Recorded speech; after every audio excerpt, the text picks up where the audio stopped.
Stance on racial equality. I do understand that this is not a disrespect to the men and women who have served our world to help us become free. It's not about that. And the people that's trying to divide us, there are the ones who are trying to say that is a disrespect to the military families and to the people who served our country. It is not about that. So tweets continue from Washington. Protests likely will across the country. Here is our Friday Four grouping at a very busy Tuesday. Ryan Smith, Jeremy Chapman in New York City.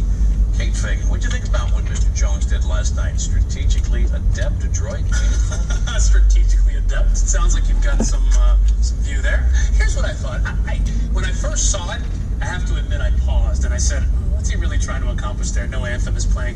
But when I thought about it, and I thought about all the criticism he's been getting for not kneeling during the anthem, I thought about the idea that we need to, for people that are trying to speak out, for people that are trying to send a message, what is wrong with the message that he tried to send by kneeling with the team before the anthem? Think about it this way. There is so much talk about President Trump trying to divide us. What divides us more than when you're trying to send a message saying, I knelt, these people knelt, you didn't, what's your problem, what are you going to do about it? That is not, I think, what this is all about accomplishing. When you think about Kaepernick, he didn't ask other people to do what he was doing. He wanted to send his own message about social injustice and inequality. So I think what Jones did was his perspective and his right. We heard the reaction last night. The president was correct. It was substantial. And it's also important to remember here that, by not choosing to kneel during the anthem, by standing during the anthem and in the presence of the flag, people are also making a decision not to cede those symbols to the president, which is an important message in and of itself. They don't want to set up a dichotomy where, I disagree with Donald Trump, so I am not going to stand during the anthem, or I disagree with Donald Trump, so I am going to turn my back in some sense on the flag. Symbols are important, perhaps more important now than ever before, and if you just do what's expected, you're giving him the power of those symbols, which is not what they want to do. Yeah, there were conversations, Kate, between each teams on the day, and at one time there was a talk of coordination here. What do you think, what you saw last night? Well, I appreciate Ryan's point there about this middle ground that Jerry Jones and the Cowboys and a lot of NFL teams when it comes to this show of unity, and even like they did last night, kneeling before the anthem or just locking arms. I guess my concern is that we have moved away from the specific issue that was being protested to now more of a concept of unity. And now I think of unity as a very important issue, but it does then immediately beg the question, what are we unified for? What are we unified against? And that's where the message is being muddled, because what I'm hearing a lot of times when you say, we're showing unity, well, right now it seems like there's unity in the NFL against Trump, and Trump saying players should be fired. So then the unity becomes, we're unified in the right of players to kneel or to speak up about these issues. And I don't know that that's necessarily under the kind of criticism or as difficult of a conversation to have as exactly the conversation of inequality in this country. Yeah, I'll have a lot more of that a little bit later in the program on the BLT. And as I said at the top of the program, the president he's doubling and tripling down on this. At dinner Take exit 2 to the right onto CA 133 south toward Laguna Beach. Not even to talk about his comments about where will be the first owner to finally fire somebody, and also his comments Friday about CTE and the lack of violence in the game. But this is a winner, and people have to be careful to look through a prism of the whole country. And when you hear people booing as they booed in New England, as they booed in Tennessee, as they booed last night in Arizona, sometimes you have to take a step back and say, which filter are we listening and watching this through? Well, what's interesting about this is Jones is getting skewered online for even kneeling before the anthem, just like he got booed in that stadium. I think Kate makes a great point.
watching the conversation as opposed to really diving into what we want what athletes, at least the ones that are kneeling or speaking out, like we've heard Popovich and LeBron, what they really want it to be about. Which is why we need people like LeBron and Popovich speaking like they did yesterday. I've heard so many people talking about why are these athletes talking about these issues? You gotta watch a piece that Jeremy Shen did about the evolution, right? Rather this morning. On the evolution of athletes for exercise. People forget. You're right, actually. People forget that these athletes are speaking from Kaepernick to LeBron, even Popovich. They are speaking for people who do not have a voice. They have experienced things. They can shed light on that. And it is so important to continue that conversation. So when people look at LeBron and they see that press conference and they say, why is he going off about this? Can't we just talk about basketball? That is to act as if he isn't human and that he doesn't have a perspective that he can share. And an informed, intelligent perspective at that. And he's moved the conversation past what I call the scorekeeping aspect. Is anyone going to kneel? Is anyone going to raise a fist? They basically said, I don't need to do any physical gesture, that my life's work speaks for itself. And certainly he's put, I think, $40 million into an educational outreach program. So in that regard, he's certainly right. But And now he's evolved. He's really evolved. He's become a voice. He's got louder. He's become, I think, more confident in his voice. I remember a few years ago, I was at the game in Brooklyn where he came out in warm-ups wearing the I Can't Breathe shirt. And that was a big political statement from him at the time about police brutality. Trayvon Martin, when he organized those things. Exactly. Right. But when I asked him about it, Ron didn't want to get into detail.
basketball coaches, alleging that payments were made to high school and college players and also to the coaches to influence where players sign and also where they would play and which managers, financial advisors, and sportswear firms they would eventually sign with. Those charges now have a more alleged recruiting abuses and move it to a never-before-seen level beyond the usual infractions. The coaches facing federal fraud and corruption charges are Chuck Person of Auburn. You remember him from 14 years playing in the NBA. Lamont Evans of Oklahoma State. Manuel Book Richardson at Arizona. And Tony Bland of Southern California. The picture painted by the charges brought today is not a pretty one. Coaches at some of the nation's top programs soliciting and accepting cash bribes. Managers and financial advisors circling blue chip prospects like coyotes. And employees of one of the world's largest sportswear companies secretly funneling cash to the families of high school recruits. Also criminally charged James Gatto. He's the director of global sports basketball marketing at Adidas. And Merle Code, who recently left Nike to take a position at Adidas. Ryan Smith continues with me. He is a practicing and recovered attorney. Seth Greenberg is here. So we're going to talk the basketball aspect in just a second. But what the federal government, and by the way, they have a 93% conviction rate if you're scoring at home or you're in the game. All right. Alleging what? Two basic conspiracies here. Two different conspiracies here. One is college coaches working with managers and agents in order to secure players for those managers and agents once they graduate and go pro. The other is shoe companies, executives, and managers securing players from high school to play for these colleges, and then when they graduate and go pro, go and sign with the shoe company. So you've got two different conspiracies. What's interesting about this case is, and this is how the federal government does it on these kinds of conspiracy bribery cases, over 2 years in the making, hundreds of recordings, cooperating witnesses, they have it all. They have, for example, with Chuck Person, the details of him, apparently, according to the allegations, taking upwards of $90,000 to do these kinds of activities. So this is the kind of case that is very hard to beat. If you are a defendant, you're looking at it and you're saying, well, can I contrast the evidence? Do I have witness? Can I say I wasn't a part of the agreement to further the conspiracy? It's going to be tough to do when you got cooperating evidence. They got everything. A lot of wire. In fact, U.S. Attorney was putting the phone number out there at the press conference saying, if you know about more of this going on, call us. Right. Very tough case to beat. Yeah, I'll get back to possible sentencing and what else we can see. All right. Are you shocked that we found gambling in a casino here, Coach? DeBar Casablanca? I'm not shocked because the culture of college basketball has changed over the last 10, 15, 5 years. And you think about it, back in the day when there was corruption, who was it? It was a booster, it was an alumnus, or it was the coach. Basically giving money, cash money, to a prospect. The culture of college basketball is the business of college basketball. So now all of a sudden, you know who's become more involved? Money managers, agents, and to some extent shoe companies. Shoe companies invest in youth basketball, grassroots basketball, to develop relationships. That's just the way it is. Really identify. Well, they're identified at 13 years old. And there's competition between Adidas, Nike, Under Armour, and whomever else to get the best players in their product, all right, to align with their shoes. Obviously, why do you invest in grassroots basketball? To assist your college programs, all right? But here's the deal. Where I think the issue is right now, and maybe it wasn't in the past, money managers are a big part of the corruption in college basketball today. Money managers and agents, every good AU program, they have an alignment most definitely to a shoe company. But most AU programs also have an alignment to potentially a money manager and potentially an agent. So it really becomes a triangle where all three of those teams have a synergy working together, and that's obviously the underbelly of college athletics, and especially in the sport of basketball, where one or two players can make such a difference. And then it becomes an issue with the coaches. One of the allegations in here is that a particular coach had a loan, needed money, and so one of the money managers said, hey, I can get to this guy, and I can communicate with him and steer players to you in exchange for helping him get money. I mean, that's the kind of thing I would imagine. And this is the kind of thing they want to uncover. This is all about the kids, right? You want to protect the kids. The government wants to protect the kids. I'm not saying the coaches and the money managers do. But in the complaint, there's an allegation that one of these recruits in high school, he or his family's asking for $150,000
So, if you're one of those booing those who kneel, the who and the when and the how, that's fine. It's absolutely your right. You also might want to ask yourself why. Why these men are taking a knee. And that just might begin that rarest of modern commodities, a conversation across the divide. See you tomorrow, 1 p.m. Eastern, next up, NFL Live Training.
Started to open things up for them.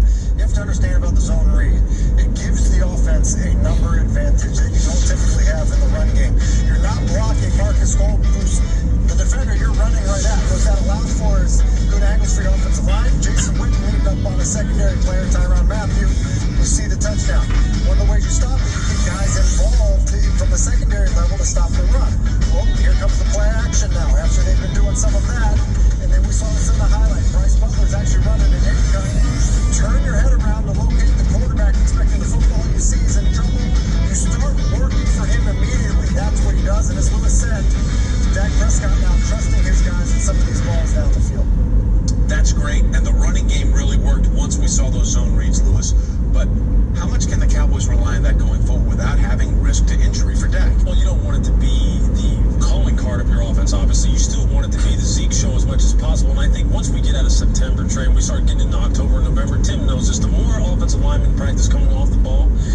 2 yards there. Eventually, big horses like this, like Ezekiel, will eventually pop one. And that, I'm telling you, will pay dividends for Dak Prescott, because teams then cannot just sit back and start playing for the pass. They have to honor the run. He'll keep getting the one-on-one matchups. He'll keep trusting his wide receivers and winning those jump balls, hopefully. Speaking winning the one-on-ones, especially on defense, we were kidding when we were calling DeMarcus Lawrence a combination of DeMarcus Ware and Lawrence Taylor. Not really. Maybe just a little bit.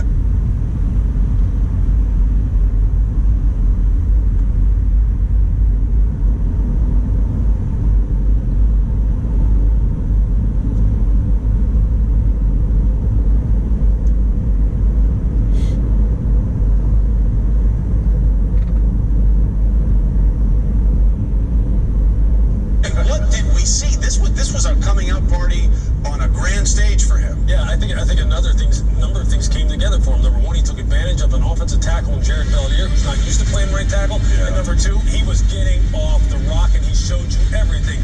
He showed you speed to power. He showed you inside counters. He showed you high side speed. He showed you good low shoulder. And he showed you an ability to finish. This is exactly what they wanted when he came out of Boise. Even though, remember, this guy was a 3-4 defensive end in college. Right. He didn't rush from a 9 technique. He got together with Rod Marinelli, Who can't coach players. That's by right. the way. There it is. Look, he had a career high of sacks, 8 in 2015. He already has 6.5 this year through the first 3 games he leads the NFL. Now, as we said before the game, in conjunction with what we saw Sunday from so many teams across the NFL, the Dallas Cowboys as a team knelt in unison before the anthem was played, with owner Jerry Jones taking a knee as well. Again, this was before the anthem was played, and here's how it sounded inside the University of Phoenix Stadium.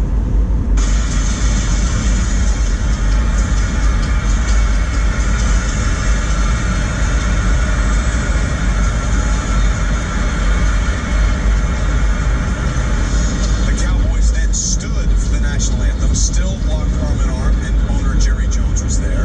And this, of course, as we said, triggered some more tweets from the president about it. After the game and the victory, here's what the Cowboys had to say about their team decision. I didn't made my mind up on this issue that I wasn't going to comment other than I'm very proud of the fact that the Dallas Cowboys and our players have always stood for the flag and stood to the flag and the recognition of the flag always. What is important is to figure out that to do that and to show the kind of respect and the perception of respect. How could they basically, in front of a national audience, show unity and a statement for equality?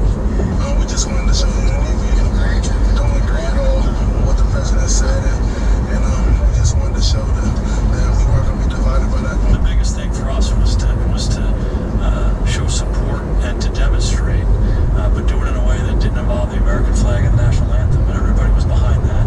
And so literally it took us up until an hour or so prior to the game to say, okay, this is what the plan is. We want everybody together. We don't want to be offensive to anyone, and we just felt like after we got introduced, we felt like we could all come together, we could go out to the numbers and take a knee, lock arm in arm, and have a moment of silence. And then after that, go back to our place the way we typically handle the national anthem, is toes on the line. And we chose today to lock arm in arm and be respectful of the flag, be respectful of the anthem, and everything that it represents. Now, the Titans were among those who protested Sunday, with the entire team staying in the locker room while the anthem was played. And we're glad to have Titans wide receiver Rashard Matthews on the show today. It's his second year with the Titans. Last year, he set a career high with 945 receiving yards and 9 touchdowns. He transferred to Nevada after a run at junior college and spent 2 seasons with the Wolfpack. His first year there in 2010, he played alongside quarterback Colin Kaepernick. And Rashard certainly understands the role the military plays in keeping our country safe. Both his father, Andre, and his half-brother, Chris, served in the Marines. And we welcome in Titans wide receiver Rashard Matthews. Rashard, thank you so much for being here with us today. I just want to get your reaction to the reactions of what players and teams decided to do this weekend. Yeah, appreciate y'all for having me. My reaction was, I was glad to see, a lot of people coming together and showing that,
this thing is not about the military.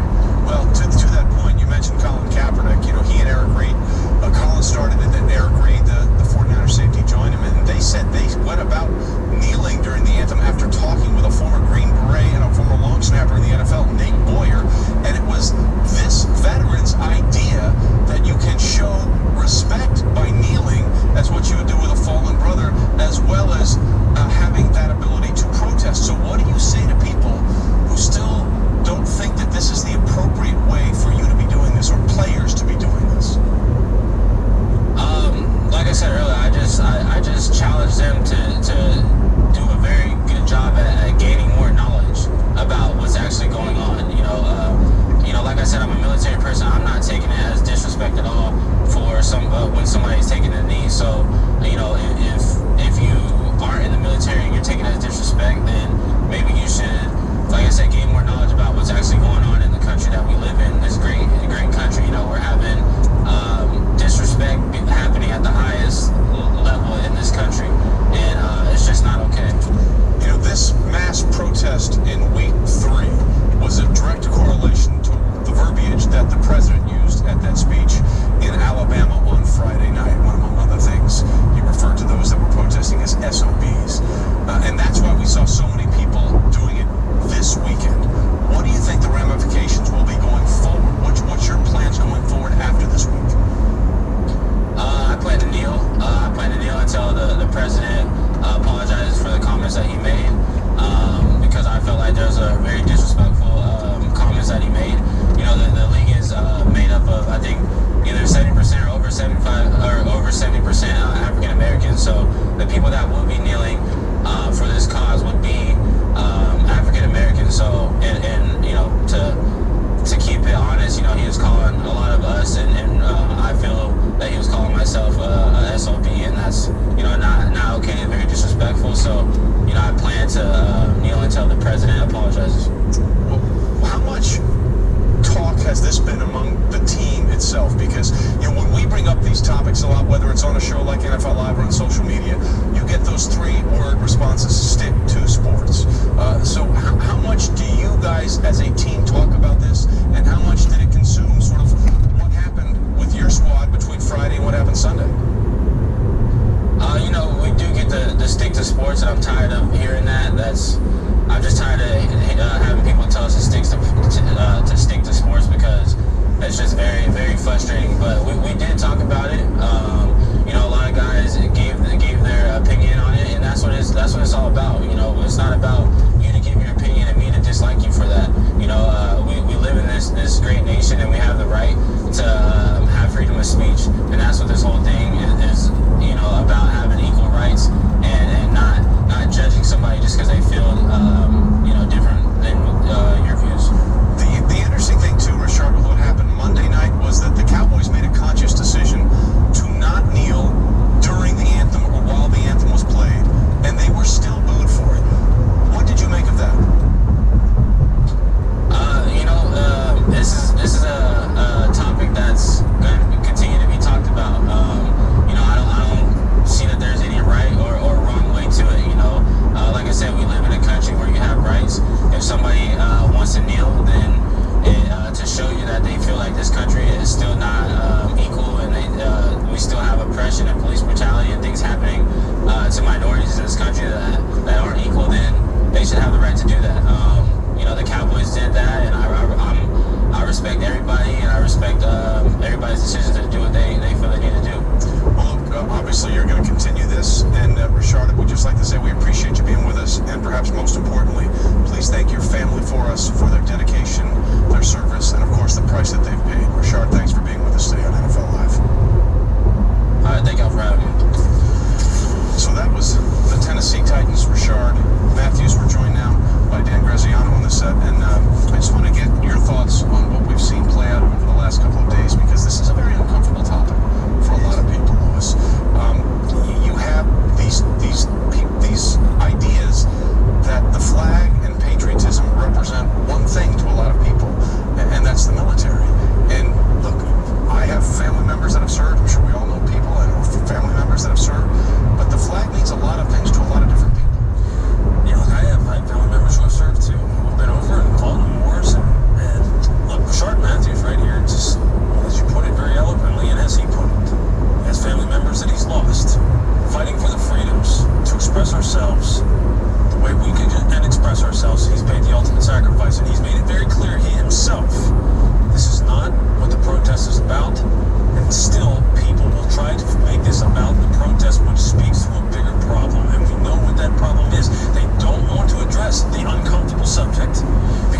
protest, which we'll never come to an agreement on. There will never be uniform agreement on it. And you know what? And quite frankly, I'm okay with that.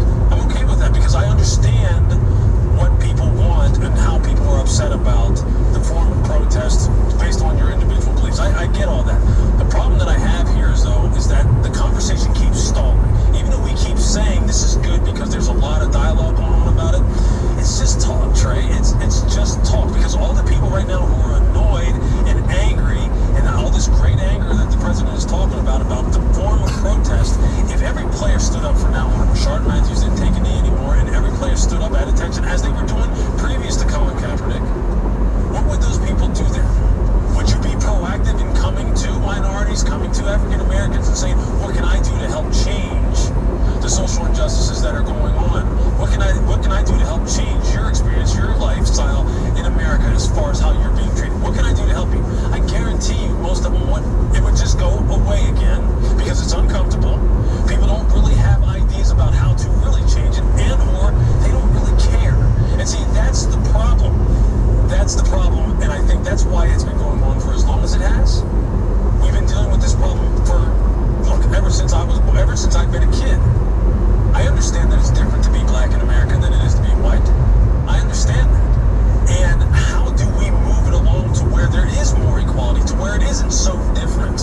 there's such pride from the players and the teams and the league office in what happened this week is because it was authentic. And I think talking to someone like Malcolm Jenkins after the Eagles game, as I did, someone in his position thinks maybe this can move the conversation to the point where we are talking about the work these guys are doing in the community, putting the money where their mouth is on these issues. I think the words that were used to describe and categorize players push some players over the edge. No doubt. It's as simple as that. And I'm telling you the numbers, 14 to almost 260. Exactly. Yeah, I mean, look, that's a significant uptick. What that tells you is because the number was only 14, obviously there were players who were on the fence about how do I do this the right way, okay? I obviously stand with the rest of the fellows who were sitting here trying to call attention to this issue, but I'm struggling with showing proper respect and also supporting my brothers, okay?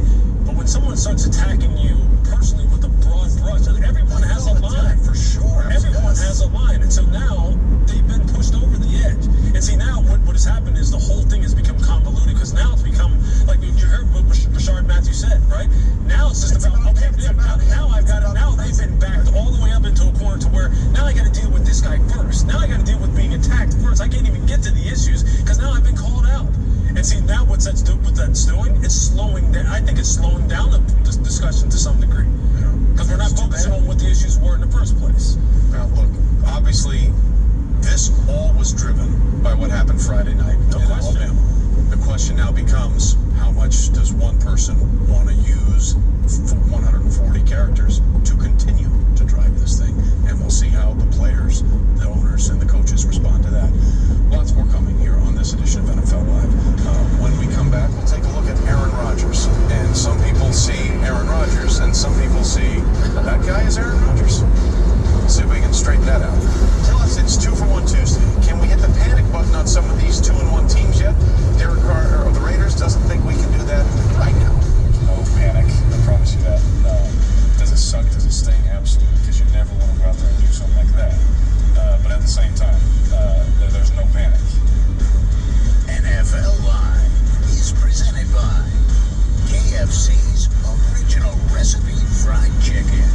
It's still finger-licking good.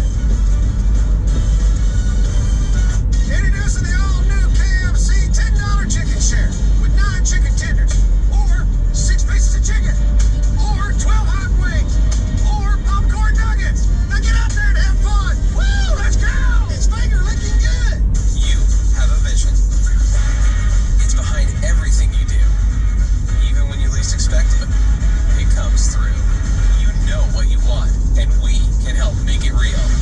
You need choices? We've got all kinds, including special finishes and papers. And they're all absolutely guaranteed because you have a vision and we have your card. 500 start at just $9.99 when you enter BC500 at Vistaprint.com. Wednesday, Keeper is back. Mr. President, we have a situation in the White House drama that will have America addicted again. Playtime is over. Designated Survivor season premiere Wednesday on ABC. Tony Gonzalez's career stats are legendary. So are his life stats. All the jobs his mom worked for him. The thousands of calls to her from the road. The 40 years of family dinners. Greatness is measured by the numbers, but it's made with a fighting spirit. Since 1725, we've proved that it doesn't matter where you come from, it matters what you're made of. Special. The fighting spirit. It all comes down to this. The Energizer Bunny gets the snap. He's still going! Nothing outlasts Energizer Ultimate Lithium.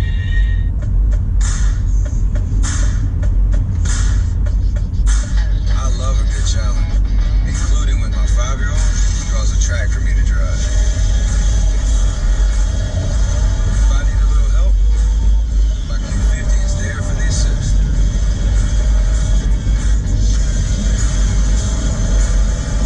New Infinity Q50 with drive assist technologies. Infinity, empower the driver.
your starting quarterback. Oh, you're okay. Yeah, I'm definitely on the elevator with the music. A little jazz would be nice as well. You know, boy, we're so fast the drink was already with the lights. That's how fast you were.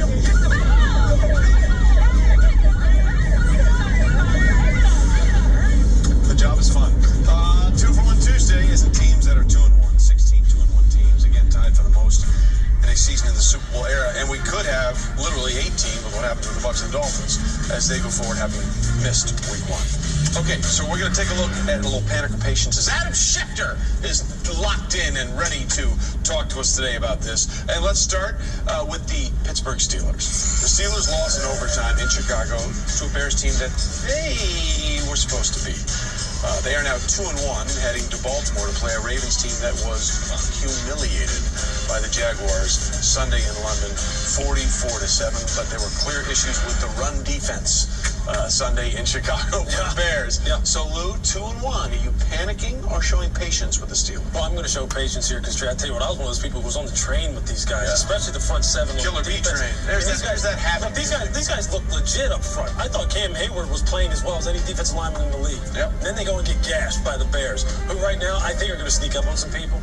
The way they can run the rock. Right. Offensively, Pittsburgh's going to get it going. They'll get it going. They'll continue to be high flying, but they had a little bit of a setback here. But I believe in Mike Tomlin. I think he's one of the best coaches in the league. They'll get the defense squared away. All right, we're going to get that. We're going to get Le'Veon Bell going. Yeah. They have time. But it's September, right? It's extended preseason For him. But Ben, he's not throwing to Antonio Brown. Yeah. It's not right to everybody else. It really isn't. All right, let's move on to the West Coast. And let's take the Raiders. The Raiders went to Washington and left their offense in the Bay Area. They went 0 for 11 on third down in D.C. Sunday night, falling 27-10 and giving up almost 300 yards a game through the air. All right, Tim, panic or patience as you look at some of the numbers here with Derek Carr and the things when he's targeting Amari Cooper as opposed to Michael Crabtree. I'm going to have patience because I believe this Washington game was a one-off. All right, it's a one-off. When you look at the Oakland Raiders in the way that they've kind of dominated people with their offensive line, the lack of pressure Derek Carr has been under, that just was a complete departure when you saw them play against the Redskins. Now, if I see them get beat like that again, where the guys up front just get bull rushed and manhandled, then I might feel a little bit differently, but I need to see it again before I think it's a trend for the Raiders. It is interesting, right? Over the last couple of weeks, two of the teams that we thought had the best offensive lines, the Cowboys against Denver and the Raiders against Washington, got beat up a little bit up the front. big fellas, you can't compliment them. You know what I mean? It just goes right to their head. And let me tell you, I broke it down that game. They got whooped. Yeah. Jonathan Allen didn't get a bunch of sacks or tackles. He crushed that pocket. Yeah. He crushed that Can't pocket. compliment the offensive lineman. Well, Jeff Saturday disagrees. No, he knows. All right, we move on. Let's talk about the Denver Broncos. You know those great things we were saying about Trevor Siemian in the first 2 weeks, how he's poised, progression, making all the right decisions, and doing all those kind of things? Well, he had a major setback. I don't know. First and 10. What are you doing here? No idea Just what you're dirt it. That was a head scratcher. Well, the other one was laid across the middle. So let's bring in Adam Schefter here. Adam, look, Trevor Siemian played really well for the first 2 weeks, and then he did what we still can't figure out Sunday against the Bills. Panic or patience? Patience, Trey. Every quarterback has games like that, especially on the road, going from west to east. Everybody's a start that's 2 hours earlier. I think there's no doubt in my mind that the Broncos locker room is behind Trevor Siemian. They believe in him. They believe in his ability to rally this team, and they think he's going to be the starting quarterback the rest of the season. Look, last week we were talking about whether Trevor Siemian can make it to the Pro Bowl as a quarterback. 1 week later, because of one poor game in Buffalo, you want to hit the panic button? Not me. I'm standing by the guy. I think he's going to be just fine. He will be the quarterback for this team, and he will continue to play well. And, of course, they do get the Raiders at home, and they are tied for an NFL best 21-5 at home since the start of the 2014 season. When we come back on this edition of NFL Live, Aaron Rodgers has a look-alike that may fool the fans, but this guy's not fooling anyone with his quarterback skills or his physique. Man, are you sure you're not Aaron? Pretty damn sure. Okay. All right. I think we're related somewhere down the line. It must be, huh? Yeah. It's a good looking. Look at this one here.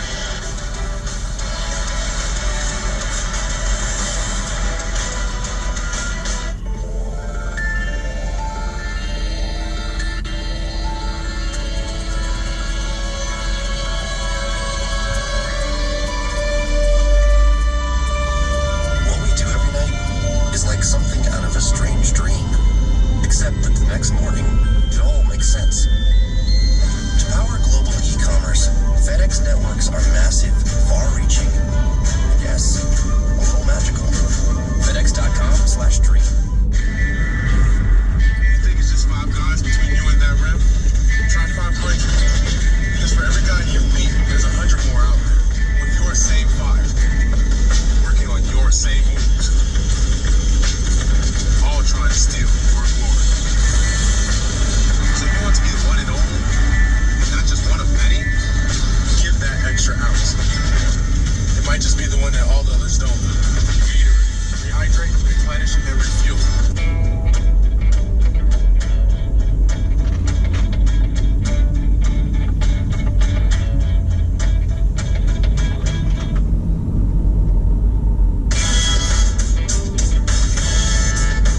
must be 18 years or older to order.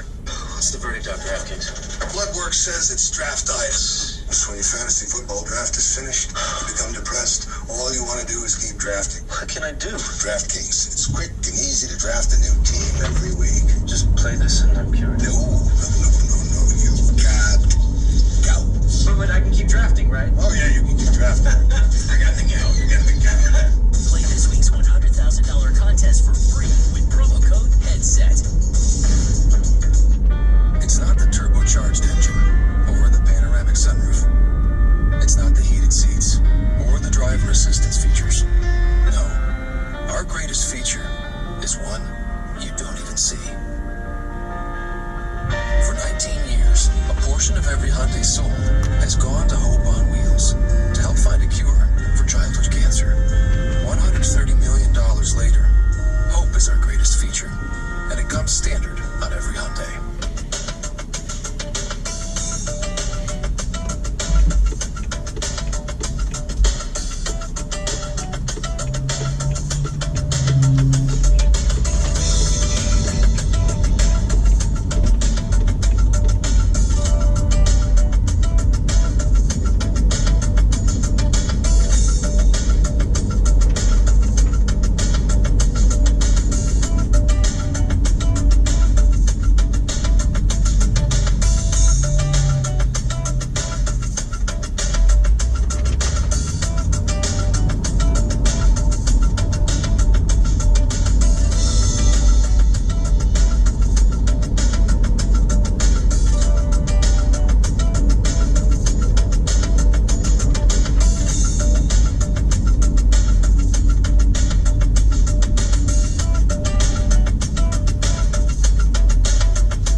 On ESPN, get Sports Center Night with the Johns. Butcher Gross and Anderson. All the best from the Major League Baseball playoff races, the latest college football and NFL news, plus, everything else. Sports Center Night, also streaming live on the ESPN app.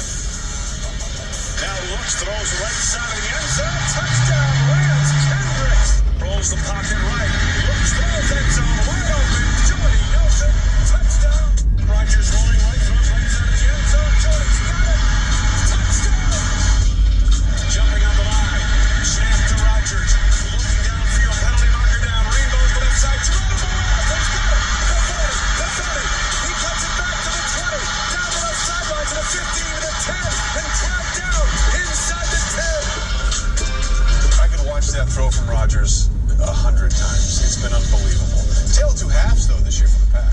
They have the second worst first half point differential this season. The second half in overtime, different story. They've outscored teams playing NFL best 34 points. Aaron Rodgers has been a huge reason for both. He's gotten better as the game has gone on and has produced 5 TD passes without getting picks and an 84 total QBR out of 100 in the second half and overtime, both of which lead the NFL. Now Sunday, Aaron Rodgers ran the table on everybody else in the league. His win over the Bengals, his first over that team, meaning he's now beaten every team he's played against. Look, the combo of arm strength, accuracy, and mobility, there aren't many quarterbacks that have looked like Rodgers off the field. There is one good lookalike, the ultimate doppelganger. And we have more in this NFL Films and Sunday Countdown joint production.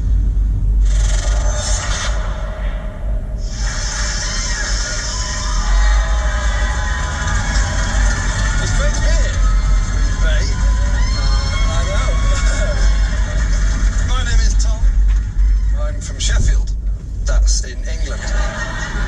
But you've got to understand, right? Like, I look like this, and this is a very, very honed look,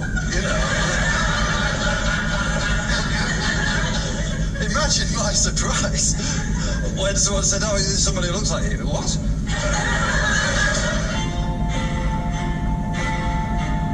And it transpires that I have a passing resemblance from a man called Aaron Rodgers.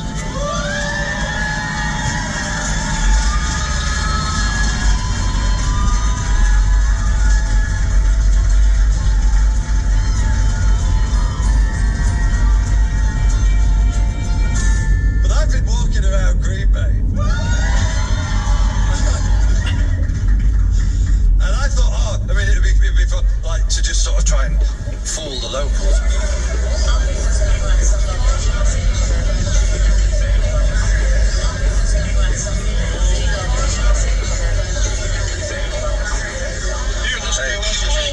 How you doing? Hey, Rogers. Great to meet you. Hey, can I have your autograph? Yeah, of course, yeah. Oh, thank you. Sign mine too, right there. Yeah. Mr. Wigglesworth, welcome to the city of Green Bay, to Titletown, USA. I give maybe 3 of these out a year. This is a gift that I give to people who don't live here, but are true friends of the city. And that is a key to the city, so I'll give that to you too. That's nice to have, yeah, yo. All right, there you go. So you can have that. That's great.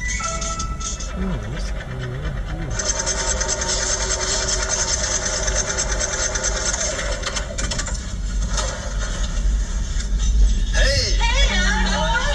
Thanks for coming in. You're welcome. You must be Marge. I am. Hey, Marge. So nice to meet you. I keep looking at you and it's like I'm talking to Aaron. The eyes and everything. I know it. Everything. That's why I was so stunned when he walked in. Oh, that's incredible, Marge. Amazing for you. That's so sweet. Hey, man. Hey, come on, you're late. Great to see you, man. Hey, man. I'll be down there in a minute. Hey, Randall. Oh my God. Hi, dude. How you doing, man? Very well indeed. Man, it's nice to meet you. Yeah, nice to meet you too. Man, are you sure you're not here? Pretty damn sure. Okay, all right. Yeah. Ready, Randall? When you're catching the ball, Randall, try and get your body behind it. Body behind you. Okay, I got you. You came all the way here just to meet me. Yeah. Have you met him yet? No. What do you think he'll say? Oh, no. No way. Hey,